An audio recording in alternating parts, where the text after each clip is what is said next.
Bien, bonjour tout le monde. Alors comme vous pouvez le voir, il y a un peu de vent.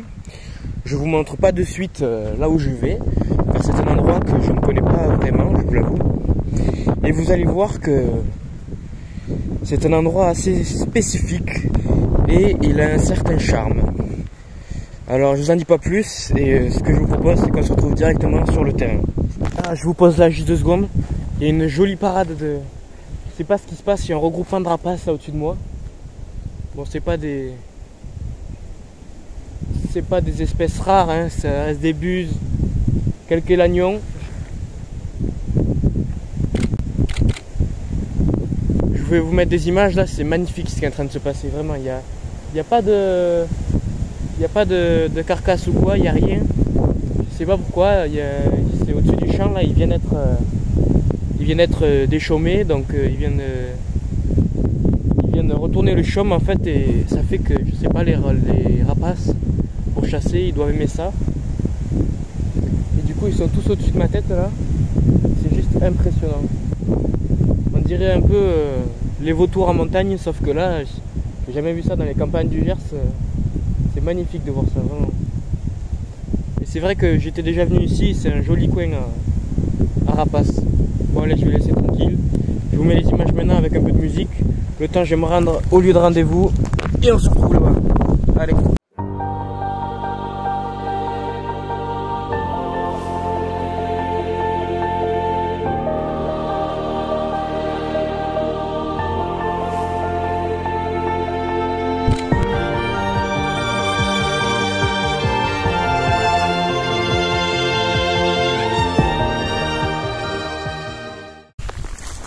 Eh bien, je m'attendais pas du tout à ça.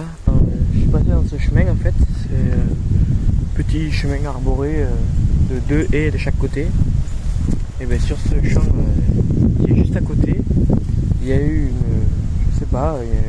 une vague de rapaces qui commençaient à chasser au-dessus du champ, qui passaient au-dessus de moi, dans les branches, ça décollait de partout. Franchement, je me suis senti un peu bête d'avoir dérangé tout ça parce qu'ils étaient tellement bien. Et je me dis que je vais pas repasser par là au retour, comme ça je dérangerai pas. Mais par contre c'est très intéressant. C'est très intéressant. Et j'ai pu faire de superbes images. Là je suis plutôt content déjà de ma journée. Je reviendrai pas sans rien. Donc voilà. Allez, on continue. Du coup, pour en dire un peu plus sur cet endroit, donc je vais vous le présenter, c'est une réserve de chasse. Donc je connais bien le propriétaire agriculteur qui travaille aux alentours. Et en fait, cette réserve, elle a quoi de spécial? C'est que elle a son petit lot de sauvages, hein, donc de nature assez refermée, où il y a peu de personnes qui y vont, hein, tout simplement. Donc voilà. Il y a quelques marcheurs de temps en temps, mais comme c'est assez dense, ils n'osent pas trop s'y aventurer. Donc ça reste assez sauvage. Et il y a beaucoup d'idées photos. Comme le martin pêcheur de cette année, je pense que je vais le faire ici. D'ailleurs, je vais vous montrer des petits plans de là où je vais le faire. C'est ici, dans ces rochers où il y a de la mousse.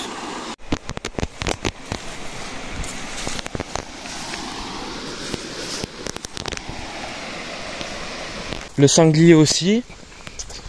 Donc ça reste ma destination d'aujourd'hui. Déjà je vous en dis un peu plus. Donc comme je l'ai dit, aujourd'hui on va s'attaquer au sanglier. Donc je ne suis pas là pour faire des photos. Je suis là pour faire du repérage. Je vais vous montrer comment on fait du repérage au sanglier. Alors ce territoire là je ne le connais pas du tout. En fait je vais vous expliquer en ayant une image Google Maps pour que vous compreniez. Donc en fait ce qui se passe, c'est que ce cours d'eau là auquel je vais faire l'affût au martin pêcheur cette année, ce cours d'eau il se détache en deux et il englobe un petit bout de terre. Pour moi j'appelle ça une île. Et en fait sur cette île vous allez voir que les habitants qu'on recherche pour aujourd'hui, c'est messieurs les sangliers. Comme c'est en pleine réserve de chasse et que c'est entouré d'eau, il n'y a aucune personne qui vient se promener là. Donc c'est vraiment une sorte de remise éloignée Et ils sont tout le temps là. Que ce soit la journée, le soir ou le matin, ils sont tout le temps là. Ils ont tout ce qu'il faut sur cette île. Ils n'ont pas besoin de bouger. Même si des fois les sangliers, ils bougent hein, la nuit, et ils restent jamais au même endroit. Pour le coup, il y a une petite famille, je crois de 11 ou 12 individus, je les avais comptés une fois. Et bien ils sont toujours au même endroit. Bon, le petit bémol, c'est que pour accéder à cette île, je dois passer à travers un fossé.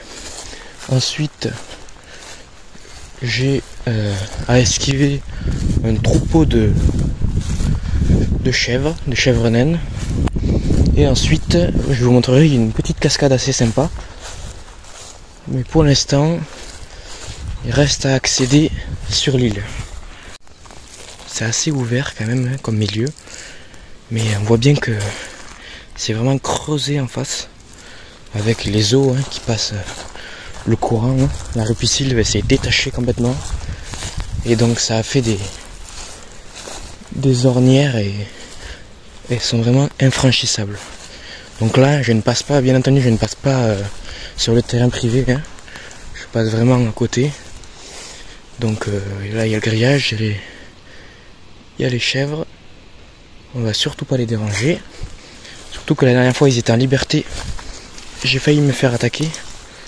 Donc voilà, pour la petite histoire. Et là, en fait, je vais prendre littéralement la douane aux sangliers. Donc je vais passer par là. Et d'ailleurs, on voit bien que c'est frotté en bas. Ensuite, je remonterai en face. J'irai à la fontaine, enfin à la cascade plutôt. Et j'accéderai sur le petit pont en béton sur l'île. Impressionnant, la hauteur par rapport à moi. Il y a bien 1 ou 2 mètres au-dessus de moi là. Vous vous en rendez pas compte, mais... Et c'est vachement creusé, vous voyez cette petite coulée là. Hop, elle remonte en face. C'est bien creusé. Donc je vais pas pouvoir filmer ça, mais... Ouais, et il y en a une qui part par là, là aussi. Bon allez, je vais essayer d'escalader ça. Hop, je continue, je viens de passer la première étape. Je vais essayer de vous montrer la cascade, je crois qu'on l'entend depuis là. C'est vraiment assez chouette. Ce petit bruit de cascade là. Je me demande même si je pourrais pas voir le martin pêcheur sur la cascade, sur les zones de calme. Ou même, j'en sais rien, ça pourrait faire joli. Une petite pause longue avec le martin pêcheur, ce serait impensable, mais bon. Voilà. Donc là, je reste sur le bord de la rivière parce que c'est pas chez moi ici. Hop, et là, vous allez voir que là, il y a la petite surprise qui vous attend. Une cascade assez jolie, hein. On n'en voit pas beaucoup des comme ça dans le Gers. C'est assez magnifique. Hop. Tac. Allez, on passe là. Et là, on a une petite marche d'escalier qui a dû être fait par les enfants qui habitent ici. Hop. Tac, tac, tac, tac. Et voilà, là il y a un joli perchoir à martin pêcheur. Hein. Vous voyez, c'est assez chouette d'ailleurs. C'est vraiment un bon perchoir à martin pêcheur, ça, il est magnifique. Là il y a la belle cascade là-bas. Je vais essayer de vous faire une expo longue, hein. Ça va être sympa avec les petits rayons de lumière. Et il y a beaucoup d'eau. Hein. Et en face on voit encore une grosse coulée à sanglier. Ça m'étonne pas, hein, c'est chez eux. Je vais essayer de faire une petite expo longue et je vous montre ça de suite.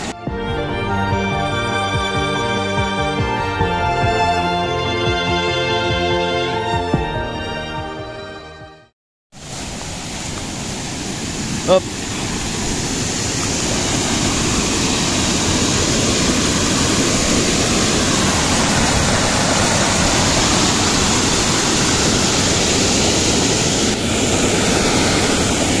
Donc jusqu'ici j'avais le bruit ambiant de la cascade.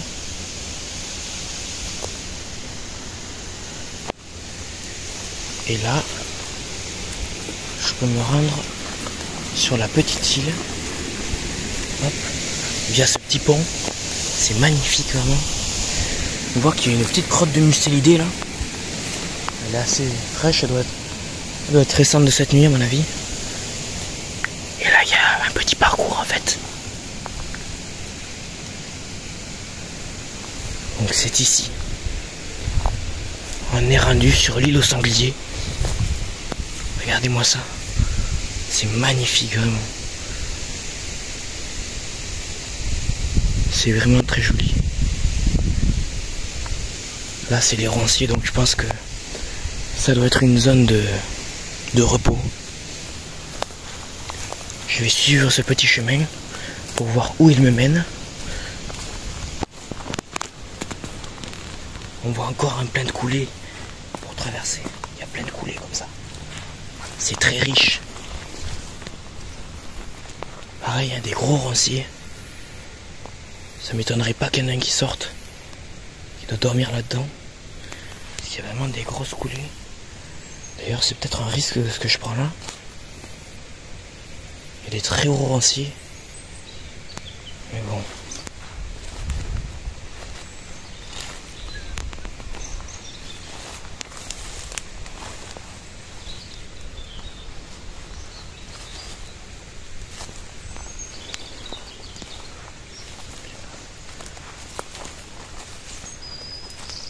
C'est magnifique.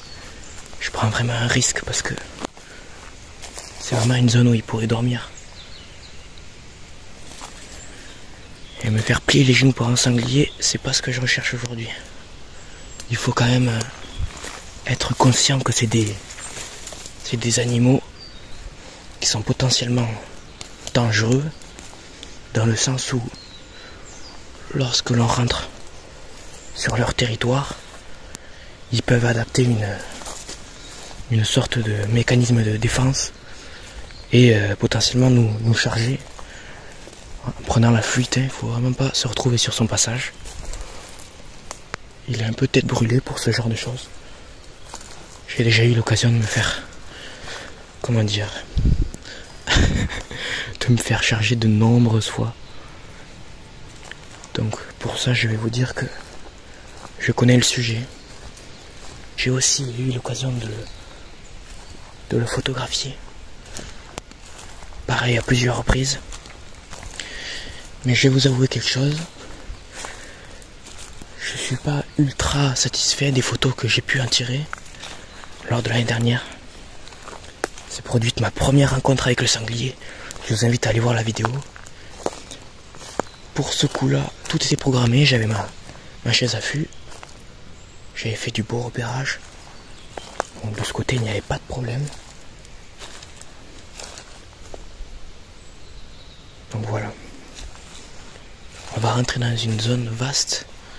Et vous allez voir que c'est vraiment le territoire aux sangliers. Ces espèces de petits tas d'arbustes là, bien resserrés. Comme une remise, hein. Une vraie remise. Alors pour ceux qui ne connaissent pas ce que c'est la remise, c'est tout simplement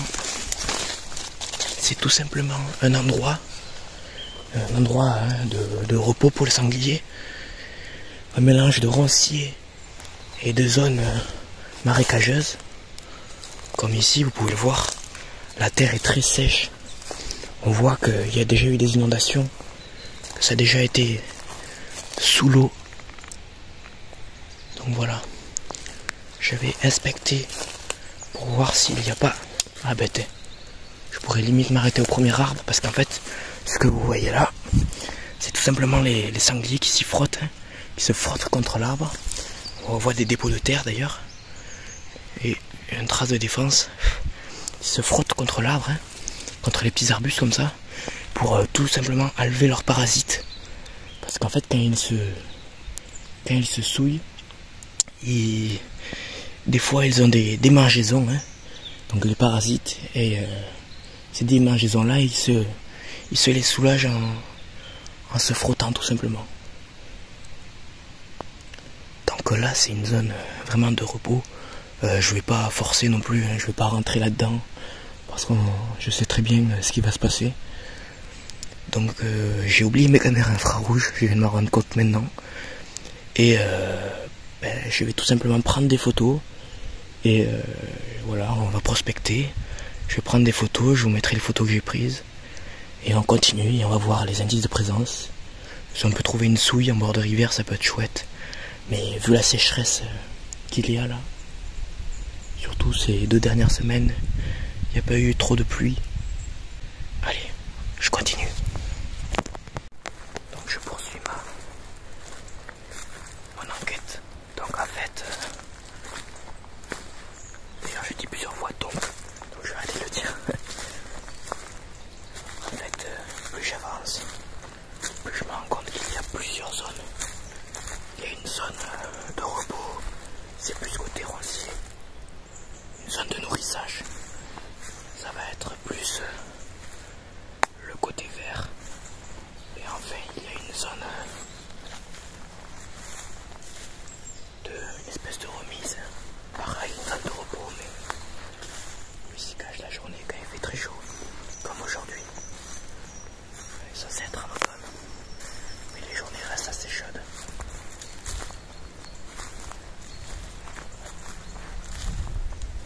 C'est très joli en tout cas.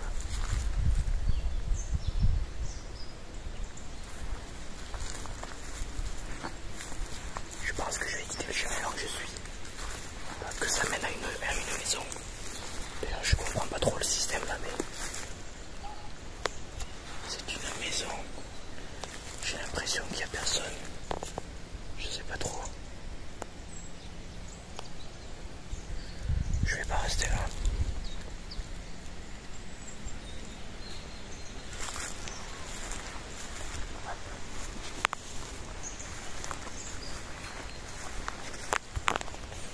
Donc en fait j'ai compris. C'est tout simplement un gîte.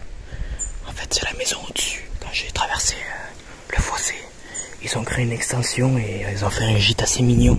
J'ai un petit moulin et vraiment la maison est magnifique vraiment. Je crois que c'est un des plus beaux gîtes que j'ai vu dans ma vie. Et encore, j'en ai vu des gîtes. Mais celui-là était vraiment au cœur de l'île. Et c'est entouré de verdure, c'est magnifique. Il y a un barbecue, vraiment il y a plein de choses. Donc je ne suis pas rentré bien sûr.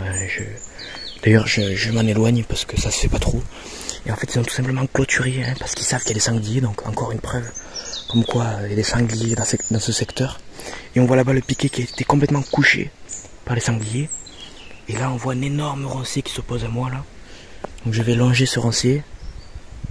Essayer de voir des indices de présence. Mais là franchement j'ai réuni tout ce qu'il fallait quoi. Je vais continuer et puis on va voir ce qu'on peut faire.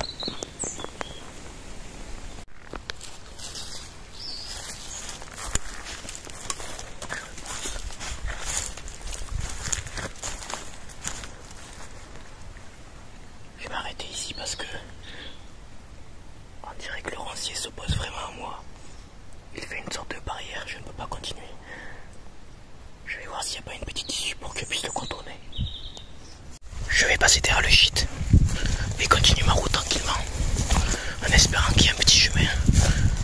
Parce que là en fait je comprends pourquoi ils ont tout clôturé. C'est vraiment la sortie du roncier. Et il n'y a pas d'autre issue. J'ai regardé. Ils ont eu des dégâts au bord du gîte. Donc là je m'éloigne. Ah, c'est élargi par là. Je sais pas si c'est qu'une illusion. Ouais, ça m'a tout l'air d'être franchisable.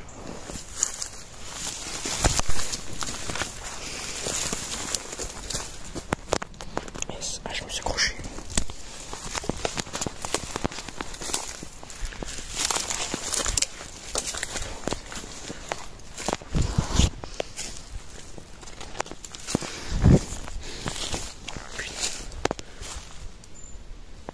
Il y a comme une espèce de petit... En fait, tu comprends. En fait, c'est le fossé que j'ai traversé tout à l'heure, il coupe l'île en deux. Et tout autour de ce fossé là, il y a le roncier. Waouh. Ah ouais, c'est magnifique, c'est vraiment une zone ouverte. Juste à côté du roncier quoi, c'est vraiment leur territoire.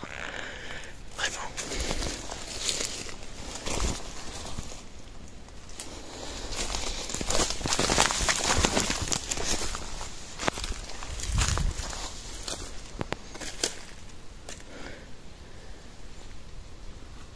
très très intéressant.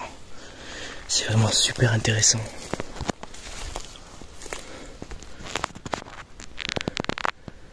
Je suis vraiment content d'avoir trouvé cet endroit. Comme je l'ai dit, c'est la première fois que j'y viens. Et franchement, je suis totalement séduit par cet endroit. Je veux juste trouver un endroit qui soit bien placé et que je puisse mettre ma tente à vue. Alors, j'ai une petite manie, moi. Attendez, je vais vous dire. J'ai une petite manie, c'est que quand je fais du repérage, j'aime bien me mettre dans les sentiers et être à la hauteur des animaux. Et vous allez voir que quand vous vous baissez et que vous vous mettez à la hauteur des animaux, on voit vraiment plus réellement la route qu'ils prennent. On voit bien le tracé se dessiner, on voit bien les empreintes, on voit vraiment, n'ayez pas peur de regarder par terre, parce que c'est là où tout se passe en fait, c'est là où il y a le plus d'indices. N'ayez pas peur de vous mettre à la hauteur des animaux. Vous verrez que... vous entendez du bruit. Vous verrez que vous trouverez plus d'indices de présence pour poser des caméras infrarouges. C'est largement mieux, on peut vraiment se rendre compte par où on va venir, par où on va le voir venir, plein de choses comme ça. Donc voilà, c'était la petite minute importante. Sur ce, je vais vous laisser là, moi. Je vais continuer mon enquête. Et puis, on se retrouve plus tard. Allez. Je viens de rejoindre le sentier qui passe le long du Roncier. Je n'ai réveillé un. Il a grogné. Il est encore dedans, là. Je me suis mis près d'un arbre où je peux me mettre en hauteur. S'il se passe quelque chose. Mais voilà, j'ai fait la bêtise qu'il fallait pas faire. J'ai voulu aller trop loin. Comme d'habitude. Voilà. En tout cas, je sais qu'ils sont là maintenant. La journée, dans les Ronciers. Le soir, en remise.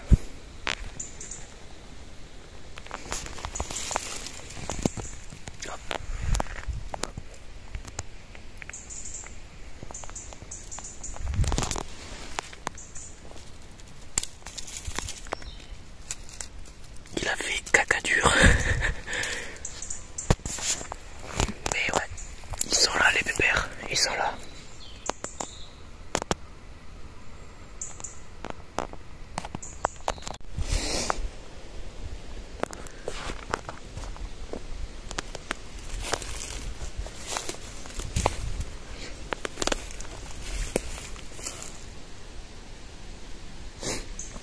Donc en fait, je suis arrivé à la pointe de l'île. Et les deux ronciers se referment comme ça, tac, sur les deux côtés. Donc si je continue tout droit, je vais encore me retrouver à façon roncier. Et il vaudrait mieux pour moi qu'il n'y ait personne. Donc je pense que je vais être plus intelligent que ça. Et je vais rebrousser chemin. Il y a plein de grottes partout. Vraiment. Ils sont en fait... c'est comme si c'était une maison ici. Je suis dans le salon. Et je suis entouré de murs. Enfin de murs. De couchettes on va dire. De dortoirs. Appelez ça comme vous voulez, mais en tout cas, j'en ai vu assez pour aujourd'hui. Allez, je sors de là. Là vous voyez, on a un bel exemple de ce que je vous ai expliqué. Alors ce que je fais souvent, c'est que je prends une petite frontale et que je regarde, j'éclaire sur les coins et je regarde s'il n'y a pas de poils.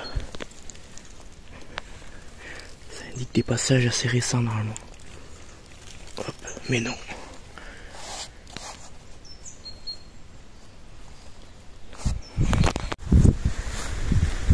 Et ben merci d'avoir regardé cette vidéo. La partie 1 est terminée, le repérage. On se retrouvera pour la partie 2, pour la pose de la tente à fût, et ensuite un petit affût, peut-être accompagné cette fois. Je verrai, mais je vous tiendrai au courant en tout cas, via Instagram. Pour ceux qui ne me suivent pas sur Instagram, je vous invite à me suivre, hein. Il y a plein de choses que je mets en story, plein de petites infos sur les vidéos. Donc voilà, et bien c'est tout pour aujourd'hui. Et on se retrouve la prochaine fois, peut-être accompagné comme je vous ai dit, pour l'île aux sangliers partie 2.